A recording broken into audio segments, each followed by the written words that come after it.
नमस्कार दोस्तों, study with maths channel पर आप सभी लोग का स्वागत है। और हम लोग आज देखेंगे गुप्त साम्राज्य। तो चलिए शुरू करते हैं बिना देर किए।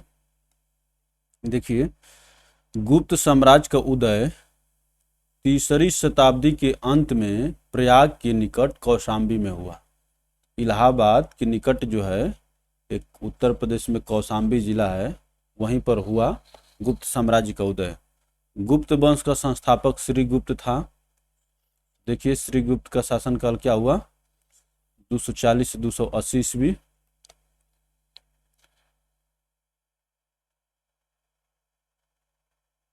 तीसरी शताब्दी के अंत में श्रीगुप्त का उत्तराधिकारी घटोत्कच हुआ। इस वंश का प्रथम महान सम्राट चंद्रगुप्त प्रथम था। प्रथम महान सम्राट चंद्रगुप्त प्रथम था। यह 320 ईस्वी में गद्दी पर बैठा। इसने लिच्छवी राजकुमारी कुमार देवी से विवाह किया। लिच्छवी राजकुमारी कुमार देवी से विवाह किया। इसने महाराजा धीराज की उपाधि धारण की। महाराजा धीराज। चलिए आगे चलते हैं दोस्तों।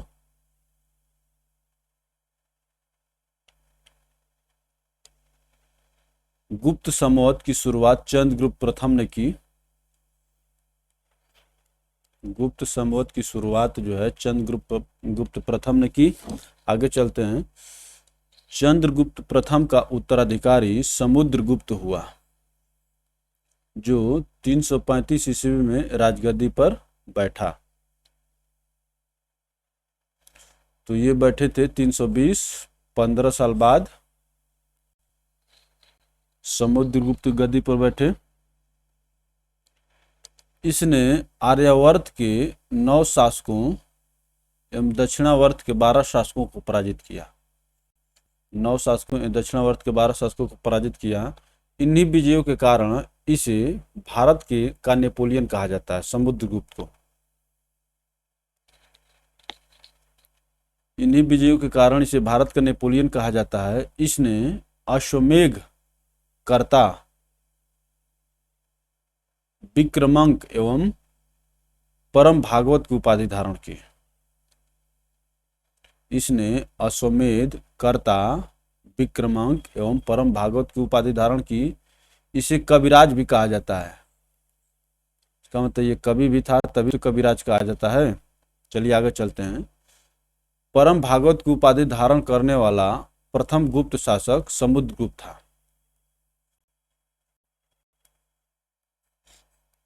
ये आपसे प्रश्न में पूछ लिया जाए कि परम भागवत उपाधि धारण करने वाला कौन था, और इसी में चंद्रगुप्त प्रथम और फलान ठिकाना सब करके नाम दे देगा आपको और पूछ लेगा। तो परम भागवत की उपाधि धारण करने वाला प्रथम गुप्त शासक समुद्रगुप्त था। समुद्रगुप्त विष्णु का उपासक था। तो इससे पहले जो है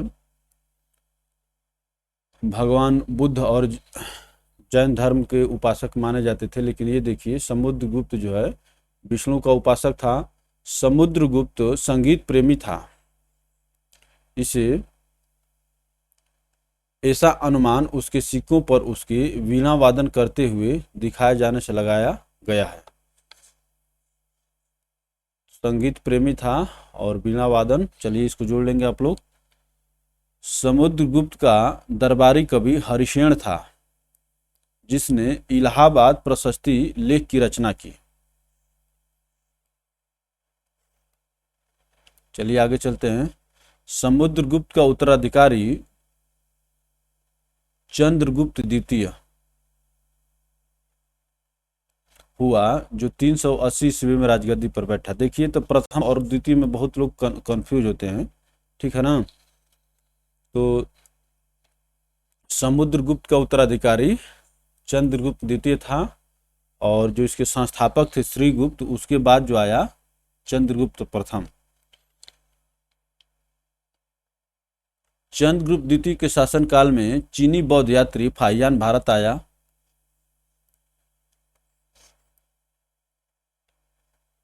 शकों पर विजय के उपलक्ष्य में चंद्रगुप्त द्वितीय ने चांदी के सिक्के चलाए।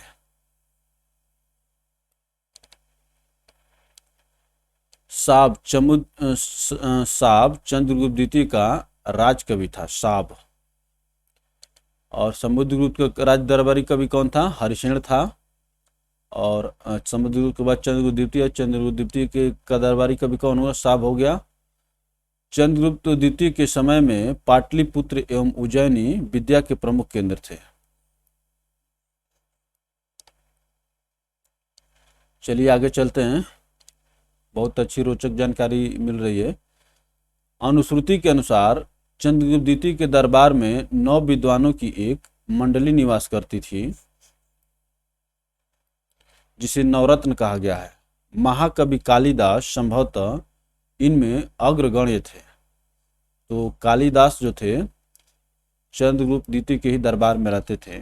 कालिदास के अतिरिक्त इनमें धन्वंतरी, छपड़क क्या थे?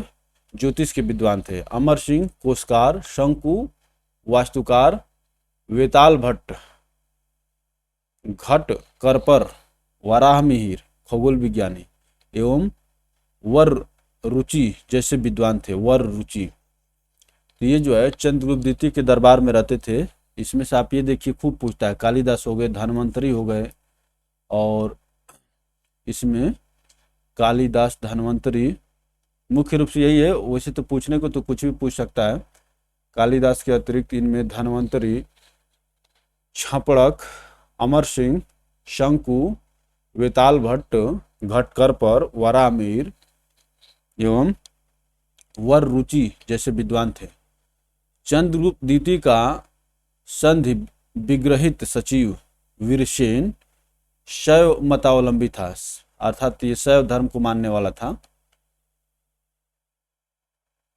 वीरसेन जो शैव मतावलंबी था, जिसने शिव की पूजा के लिए उदयगिरी पहाड़ी पर एक गुफा का निर्माण करवाया। वीरसेन व्याकरण, न्याय मीमांसा एवं शब्द का प्रकांड पंडित तथा एक कवि भी था।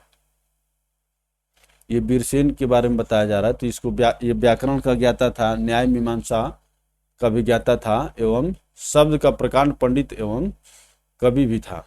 चलिए आगे चलते हैं। चंद्रगुप्त द्वितीय का उत्तराधिकारी कुमारगुप्त प्रथम या गोविंद गुप्त हुआ।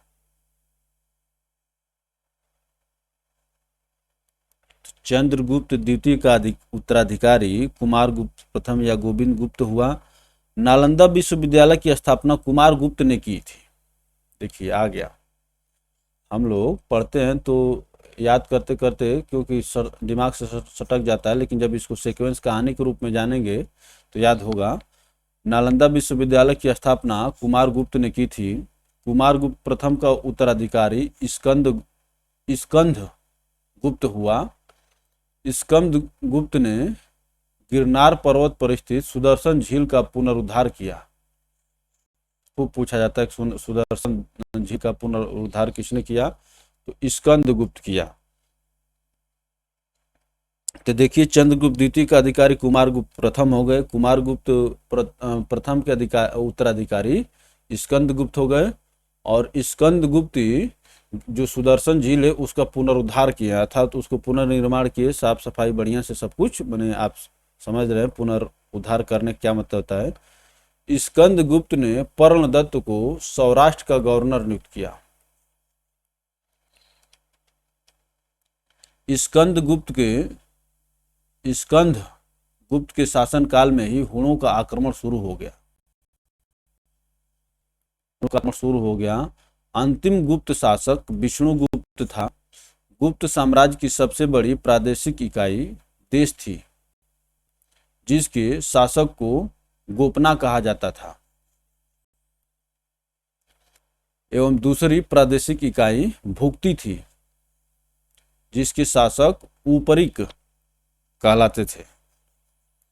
तो देश जिसके शासक को गोपना और दूसरी प्रादेशिक इकाई भुक्ति थी, जिसके शासक को ऊपरी कहा जाता था। भुक्ति के नीचे विषय नामक प्रशासनिक इकाई होती थी, जिसके प्रमुख विषयपति कहलाते थे। पुलिस विभाग का मुख्य अधिकारी दंडपाशिक कहलाता था। पुलिस विभाग के साधारण कर्मचारियों को चाट एवं भाट कहा जाता था। पुलिस विभाग के साधारण कर्मचारियों को चाट एवं भाट कहा जाता था। आगे चलते हैं दोस्तों। प्रशासन की सबसे छोटी इकाई ग्राम थी। ग्राम का प्रशासन ग्राम सभा द्वारा संचालित होता था। ग्राम सभा का मुखिया ग्रामिक कहलाता था एवं अन्य सदस्य महत्तर कहलाते थे। तो ग्राम सभा की मुखिया को ग्रामिक कहा जाता था और ग्राम सभा के जो और अन्य सदस्य थे उसको महत्तर कहा जाता था। चलिए आगे चलते हैं दोस्तों। बहुत ही तो हम लोग यहाँ से फटाफट क्विक रिवीजन कर रहे हैं। देखिए, मान लीजिए आपको डिटेल में बुक तो पढ़ना ही होता है, और लेकिन वनडे एग्जाम्स में ये जो लिसेंट को गागर में सागर कहा जाता है, अगर आपके दिमाग में है तो बहुत कुछ काम चल सकता है। चलिए आगे चलते हैं। ग्राम समूहों की छोटी इकाई को पेठ कहा जाता था। पूछ लिया जाता है। ग्राम समूहों की छोटी इकाई को पेठ कहा जाता था। गुप्त शासक कुमार गुप्त के दामोदरपुर ताम्रपत्र में भूमि बिक्री संबंधी अधिकारियों के क्रियाकलापों का उल्लेख है। भू राजस्व कुल उत्पादन का 1/4 भाग से 1/6 भाग हुआ करता था। गुप्त काल की बात कर रहा है कि राजस्व टैक्स कितना लिया जाता था, तो कुल उत्पादन का 1/4 भाग से 1/6 भाग हुआ करता था। ये सब जमीन के गुणवत्ता के ऊपर आधारित करता हो, कहाँ से ज़्यादा लिया जाए कहाँ से कम लिया जाए। आर्थिक उपयोगिता के आधार पर निम्न प्रकार की भूमि थी। क्षेत्र कृषि करने योग्य भूमि, वास्तु वास करने योग्य भूमि, माने वास का मतलब निवास करने योग्य भूमि, चारागाह भूमि पशुओं के चारा योग्य भूमि, और सील ऐसी भूमि जो जोतने योग्य नहीं होती थी, उसको सील कहते थे। अभी आपसे पूछता है। देखिए, प्राचीन और मध्यकालीन से हमें इसी प्रकार के तथ्य मिलते हैं, और आधुनिक भारत से तो हम लोग पूरा परिचित हैं। अप्रहत ऐसी भूमि जो जंगली होती थी। तो अभी आपसे पूछेगा कि क्षेत्र कैसी भूमि होती, तो कृषि करने वाली। वास्तु भूमि कैसी होती थी, तो निवास करने योग्य। और चारागाह भूमि को क्या है, चारा योग्य भूमि कहते थे। और सील जो है ऐसी भूमि जो जोतने योग्य नहीं होती थी। और अपृहत ऐसी भूमि जो जंगली होती थी। आगे चलते हैं। गुप्तकालीन प्रसिद्ध मंदिर, तो विष्णु मंदिर जबलपुर मध्य प्रदेश, उसमें जो लोकल स्थान है तिगवा। शिव मंदिर नगौदा मध्य प्रदेश। तो आप लोग इतना ही रखेंगे, याद रखेंगे। अब ये जो है थोड़ा सा और नज़दीक जाने पर हो जा रहा है। तो विष्णु मंदिर जबलपुर, शिव मंदिर नगौदा, पार्वती मंदिर मध्य प्रदेश। तो देखिए, गुप्त शासन का गुप्त वंश का उदय जो है, मान लीजिए कि यहाँ पर हुआ था कौशाम्बी में, जो मध्य प्रदेश से सटा हुआ है। आगे चलते हैं। दशावतार मंदिर ललितपुर उत्तर प्रदेश, देवगढ़। ये महत्वपूर्ण, ये सभी मंदिर महत्वपूर्ण। ये पूछता है शिव मंदिर खोह नगौदा मध्य प्रदेश, तो ये 2 हो गया। देखिए यहाँ पर भी शिव मंदिर वही है क्या, तो शिव मंदिर भुमरा में भी है और खोह में भी है। मध्य प्रदेश का जो नगौदा है उसी में 2 जगह पर। भीतरगांव मंदिर लक्ष्मण मंदिर, भीतरगांव कानपुर उत्तर प्रदेश, ईंटों द्वारा निर्मित। भीतरगांव मंदिर लक्ष्मण मंदिर, भीतरगांव कहाँ पर है, तो ये देखिए कह रहा है कि भीतरगांव मंदिर लक्ष्मण मंदिर कहाँ पर है, भीतरगांव कानपुर उत्तर प्रदेश। भीतरगांव जो जगह है कानपुर उत्तर प्रदेश में है। तो ये ईंटों द्वारा निर्मित मंदिर है। भीतरगांव मंदिर लक्ष्मण मंदिर ईंटों द्वारा निर्मित, तो ये जो है कानपुर उत्तर प्रदेश में। चलिए आगे चलते हैं। सिंचाई के लिए रहट या घंटी यंत्र का प्रयोग होता था। रहट का प्रयोग जो आपके दादा परदादा होंगे वो आपको बता सकते हैं कि रहट का कैसे काम करता था। और या जो किसान परिवार से होगा वो समझ सकता है कि रहट कैसे काम करता है। श्रेणी के प्रधान को ज्येष्ठक कहा जाता था। गुप्त काल में उज्जैन सर्वाधिक महत्वपूर्ण व्यापारिक केंद्र था। व्यापारिक केंद्र था। गुप्त राजाओं ने सर्वाधिक स्वर्ण मुद्राएं जारी की। इनकी स्वर्ण मुद्राओं को अभिलेखों में दिनार कहा गया है। दिनार, तो पूछ लेगा कि दिनार किस चीज की बनी थी मुद्रा गुप्त काल में, तो स्वर्ण की। कायस्थों का सर्वप्रथम वर्णन याज्ञवल्क्य स्मृति में मिलता है। जाति के रूप में कायस्थों का सर्वप्रथम वर्णन ओशनम स्मृति में मिलता है। जाति के रूप में,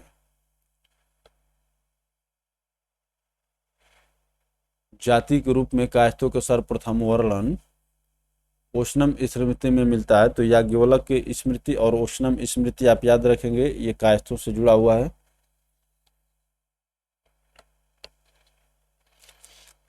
तो जैसे कायस्थ लोगों का वर्णन जो है सर्वप्रथम याज्ञवल्क्य की स्मृति में मिलता है, और ये बताया गया कि कायस्थ एक जाति होती थी, ऐसा वर्णन जो है ओशनम स्मृति में मिलता है।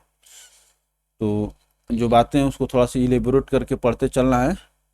विंध्य जंगल में सबर जाति के लोग अपने देवताओं को मनुष्य का मांस चढ़ाते थे।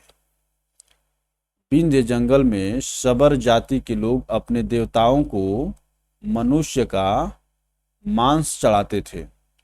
पहली बार किसी के सती होने का प्रमाण 510 ईस्वी के भानुगुप्त के एरण अभिलेख से मिलता है।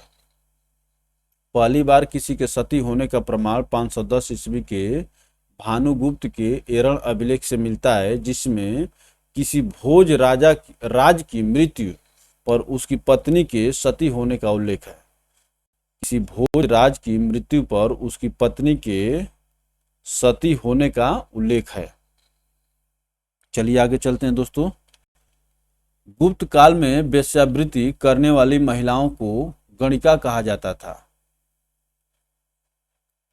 वृद्ध वेश्याओं को कुटनी कहा जाता था। तो इसका मतलब कि गुप्त काल में वेश्यावृत्ति प्रचलित थी। गुप्त काल में वेश्यावृत्ति करने वाली महिलाओं को गणिका कहा जाता था। वृद्ध वेश्याओं को कुटनी कहा जाता था। गुप्त सम्राट वैष्णव धर्म के अनुयायी थे तथा उन्होंने इसे राजधर्म बनाया था। विष्णु का वाहन गरुण गुप्तों का राज चिन्ह था। भगवान विष्णु का जो वाहन है वो गरुण देवता है। चलिए आगे चलते हैं। गुप्त काल में वैष्णव धर्म संबंधित सबसे महत्वपूर्ण अवशेष देवगढ़ जिला ललितपुर का दशावतार मंदिर है। ये खूब पूछता है, उत्तर प्रदेश वाले लोग इसको याद रखें खूब बढ़िया से कि दशावतार मंदिर कहाँ पर है। देवगढ़ ललितपुर में। यह बेतवा नदी के तट पर स्थित है। तो देखिए यहाँ से क्या कह रहा है कि गुप्त काल में वैष्णव धर्म संबंधित, अभी आपसे ये भी पूछ लेगा कि जो दशावतार मंदिर है वो कौन से देवता को समर्पित है, तो भगवान विष्णु को समर्पित है। गुप्त काल में वैष्णव धर्म संबंधी सबसे महत्वपूर्ण अवशेष देवगढ़ जिला ललितपुर का दशावतार मंदिर है। यह बेतवा नदी के तट पर है। केन और बेतवा नदी का इंटरलिंकिंग अभी चला है। उत्तर प्रदेश और मध्य प्रदेश सरकार के बीच में समझौता हुआ, उस पर काम शुरू हो गया है। अजंता की निर्मित कुल 29 गुफाओं में वर्तमान में केवल 6 ही शेष हैं, जिनमें गुफा संख्या 16 एवं 17 ही गुप्तकालीन है। इसमें गुफा संख्या 16 में उत्कीर्ण मरणासन्न राजकुमारी का चित्र प्रशंसनीय है। 16 में उत्कीर्ण मरणासन्न राजकुमारी का चित्र प्रशंसनीय है। गुफा संख्या 17 के चित्र को चित्रशाला कहा गया है। इस चित्रशाला में बुद्ध के जन्म, जीवन, महाविनिष्क्रमण एवं महापरिनिर्वाण की घटनाओं से संबंधित चित्र उद्धृत किए गए हैं। तो अब ये पूछ लेगा आपसे कि गुफा संख्या 17 जो है गुप्त काल में निर्मित गुफा संख्या 17 का संबंध किससे है, तो भगवान बुद्ध के जीवन से है।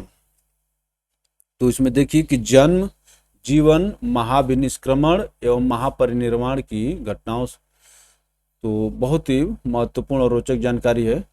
चलिए आगे चलते हैं दोस्तों।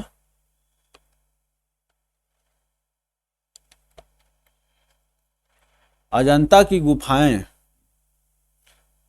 बौद्ध धर्म की महायान शाखा से संबंधित है। अजंता और एलोरा की गुफाओं के बाद मैंने चर्चा होती है।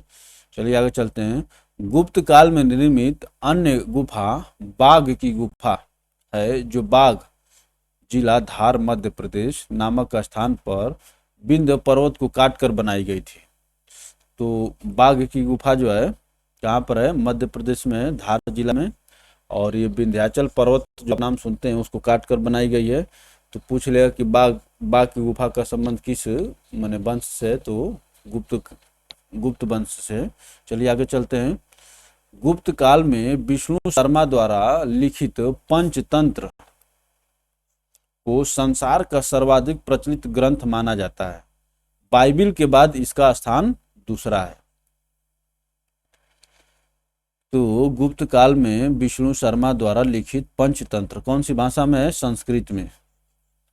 को संसार का सर्वाधिक प्रचलित ग्रंथ माना जाता है। बाइबिल के बाद इसका स्थान दूसरा है। इसे 5 भागों में बांटा गया है। पंचतंत्र जो 5 भागों में बटी है। मित्र भेद, मित्र लाभ, संधि विग्रह, लब्ध प्रणाश और अपरिच्छाकारित्व। चलिए आगे चलते हैं। आर्यभट्ट ने आर्यभट्टियम एवं सूर्य सिद्धांत नामक ग्रंथ लिखे हैं। तो ये खूब पूछा जाता है कि सूर्य सिद्धांत नामक ग्रंथ कौन लिखा है? तो आर्यभट्ट लिखे हैं। आर्यभट्ट ने आर्यभट्टियम एवं सूर्य सिद्धांत नामक ग्रंथ लिखे। उसमें उसने सूर्य ग्रहण एवं चंद्र ग्रहण के वास्तविक कारण बताए। कौन बताया था? आर्यभट्ट बताए थे। सूर्य ग्रहण एवं चंद्र ग्रहण के वास्तविक कारण बताए। आर्यभट्ट पहला भारतीय नक्षत्र वैज्ञानिक थे जिसने घोषणा की कि पृथ्वी अपनी धुरी पर घूमती है। तो आर्यभट्ट ये पहले नक्षत्र वैज्ञानिक हुए जिन्होंने बताया कि पृथ्वी अपनी धुरी पर घूमती है। चलिए दोस्तों आगे चलते हैं।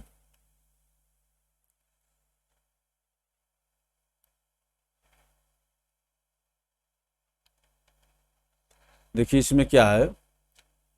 वराह मिहिर की पुस्तक बृहद संहिता में नक्षत्र विद्या, वनस्पति शास्त्र, प्राकृत इतिहास और भौतिक भूगोल के विषयों पर चर्चा की गई है। तो वराह मिहिर आप जानते हैं ये भी खगोलविद थे। तो वराह मिहिर की पुस्तक बृहद संहिता में नक्षत्र विद्या, वनस्पति शास्त्र, प्राकृतिक इतिहास एवं भौतिक भूगोल के विषयों पर चर्चा की गई है। वराह मिहिर ने पंच सिद्धांत, बृहजाक एवं लघु जातक की रचना भी की थी। तो ये पूछा जाता है कि वराह मिहिर क्या थे? तो ये खगोलविद थे और ये गुप्त वंश से संबंधित है। देखिए ये वही वराह मिहिर हैं जो देखे थे कि चंद्रगुप्त प्रथम के दरबार में कौन कौन रहते थे? महाकवि कालिदास भी रहते थे। ब्रह्मगुप्त इस युग के महान नक्षत्र वैज्ञानिक एवं गणितज्ञ थे। ब्रह्मगुप्त क्या थे? नक्षत्र वैज्ञानिक एवं गणितज्ञ थे। उसने यह घोषणा करके न्यूटन के सिद्धांत की पूर्व कल्पना कर ली। क्या किए थे घोषणा ब्रह्मगुप्त? प्रकृति के एक नियम के अनुसार सभी वस्तुएं पृथ्वी पर गिरती हैं, क्योंकि पृथ्वी स्वभाव से ही सभी वस्तुओं को अपनी ओर आकर्षित करती है। तो जो न्यूटन साहब सिद्धांत नियम आपको दिए उसकी बात जो है ब्रह्मगुप्त बहुत पहले ही कह चुके थे। हाँ, लेकिन थोड़ा सा उसको सिद्ध नहीं किए थे, लेकिन ये कह चुके थे। तो जो दार्शनिक होते थे बहुत सारे ऐसी बातें बोले जो बाद में सिद्ध हुई। तो वही कहा जा रहा है कि ब्रह्मगुप्त इस युग के महान नक्षत्र वैज्ञानिक एवं गणितज्ञ थे। उसने यह घोषणा करके न्यूटन के सिद्धांत की पूर्व कल्पना कर ली। प्रकृति के एक नियम के अनुसार सभी वस्तुएं पृथ्वी पर गिरती हैं, क्योंकि पृथ्वी स्वभाव से ही सभी वस्तुओं को अपनी ओर आकर्षित करती है। गुप्त काल में पलकाणव ने पशु चिकित्सा पर हस्त आयुर्वेद लिखा। गुप्त काल में पलकाणव, ये लेखक का नाम दे रहा, पशु चिकित्सा पर हस्त आयुर्वेद लिखा। आगे चलते हैं। नवनीतकम की रचना गुप्त काल में की गई। इस पुस्तक में नुस्खे, सूत्र एवं उपचार विधियां दी गई हैं। तो नवनीतकम की रचना गुप्त काल में की गई। इस पुस्तक में नुस्खे, सूत्र एवं उपचार विधियां दी गई हैं। पुराणों में वर्तमान रूप में रचना गुप्त काल में हुई है। पुराणों की वर्तमान रूप में रचना गुप्त काल में हुई है। इसमें ऐतिहासिक परंपराओं का उल्लेख है। संस्कृत गुप्त राजाओं की शासकीय राजभाषा थी। देख रहे हैं, उनकी राजभाषा जो थी संस्कृत थी। संस्कृत गुप्त राजाओं की शासकीय भाषा थी। गुप्त काल में चांदी के सिक्कों को रुपए का कहा जाता था और सोने के सिक्कों की क्या कहा जाता था? दिनार कहा जाता था। अभी हम लोग देखे हैं, गुप्त काल में चांदी के सिक्के को रुपए का कहा जाता था। याज्ञवल्क्य, नारद, कात्यायन एवं बृहस्पति स्मृतियों की रचना गुप्त काल में ही हुई। याज्ञवल्क्य, नारद, कात्यायन एवं बृहस्पति स्मृतियों की रचना गुप्त काल में ही हुई। आगे चलते हैं। मंदिर बनाने की कला का जन्म गुप्त काल में ही हुआ। त्रिमूर्ति की अवधारणा का विकास गुप्त काल में ही हुआ। त्रिमूर्ति। आगे चलते हैं। गुप्त वंश के शासकों ने मंदिरों एवं ब्राह्मणों को सबसे अधिक ग्राम अनुदान में दिया। मंदिरों को भी दिए और ब्राह्मण लोग को भी दिए। गांव अनुदान में देते थे कि हाँ भाई इसके मालिक आप रहिए तब तक। तो ये सब देखिए, गुप्त वंश के शासकों ने मंदिरों एवं ब्राह्मणों को सबसे अधिक ग्राम अनुदान में दिया। आइए आगे चलते हैं। गुप्त काल लौकिक साहित्य की सर्जना के लिए स्मरणीय है। लौकिक साहित्य, भास के 13 नाटक इसी काल के हैं। महाकवि भास जो हुए उनके 13 नाटक इसी काल के हैं। शूद्रक का लिखा नाटक मृच्छकटिकम या माटी की खिलौना गाड़ी, जिसमें निर्धन ब्राह्मण के साथ वेश्या का प्रेम वर्णित है। तो मृच्छकटिकम जो है निर्धन ब्राह्मण के साथ वेश्या का प्रेम वर्णित है, प्राचीन नाटकों में सर्वोत्कृष्ट माना जाता है। तो क्या कह रहा है कि मृच्छकटिका के लेखक कौन है? शूद्रक। ये पूछा जाता है, खूब पूछा जाता है, इंपॉर्टेंट है। शूद्रक का लिखा नाटक मृच्छकटिकम या माटी की खिलौना गाड़ी, उसको या माटी खिलौना गाड़ी भी कह सकते हैं, वैसे मृच्छकटिकम कहा जाता है। हर जगह मृच्छकटिकम शब्द प्रचलित है। जिसमें निर्धन ब्राह्मण के साथ वेश्या का प्रेम वर्णित है, प्राचीन नाटकों में सर्वोत्कृष्ट माना जाता है। आगे चलते हैं। कालिदास की कृति अभिज्ञान शाकुंतलम राजा दुष्यंत एवं शकुंतला के प्रेम की कथा। अभिज्ञान शाकुंतलम क्या है? राजा दुष्यंत और रानी शकुंतला के प्रेम की कथा प्रथम भारतीय रचना है, जिसका अनुवाद यूरोपीय भाषाओं में हुआ। ऐसी दूसरी रचना भगवत गीता है। तो अभिज्ञान शाकुंतलम पहली रचना थी जिसका अनुवाद जो है यूरोपीय भाषाओं में हुआ, उसके बाद भगवत गीता का हुआ। तो महाकवि कालिदास जो है गुप्त वंश से संबंधित है और ये चंद्रगुप्त प्रथम के दरबार में रहते थे। कालिदास की कृति अभिज्ञान शाकुंतलम, देख लीजिए, यहां से सीख लीजिए कि अभिज्ञान शाकुंतलम में आखिर है क्या। राजा दुष्यंत एवं शकुंतला के प्रेम की कथा है। आगे चलते हैं। सांस्कृतिक उपलब्धियों के कारण गुप्त काल को भारतीय इतिहास का स्वर्ण युग कहा जाता है। सांस्कृतिक उपलब्धियों के कारण गुप्त काल को भारतीय इतिहास का स्वर्ण युग कहा जाता है। Gupta period is called golden age of Indian history. Note, नगरों का क्रमिक पतन गुप्त काल की महत्वपूर्ण विशेषता थी। तो गुप्त काल में धीरे धीरे नगर जो है पतन के तरफ हो रहे थे, मैंने उनका। तो आगे चलते हैं। नगरों का क्रमिक पतन गुप्त काल की महत्वपूर्ण विशेषता थी। आगे देखिए, आगे ये वाकाटक वंश है। तो चलिए वाकाटक वंश को हम लोग अलग से देखेंगे, क्योंकि गुप्त वंश जो बहुत महत्वपूर्ण है।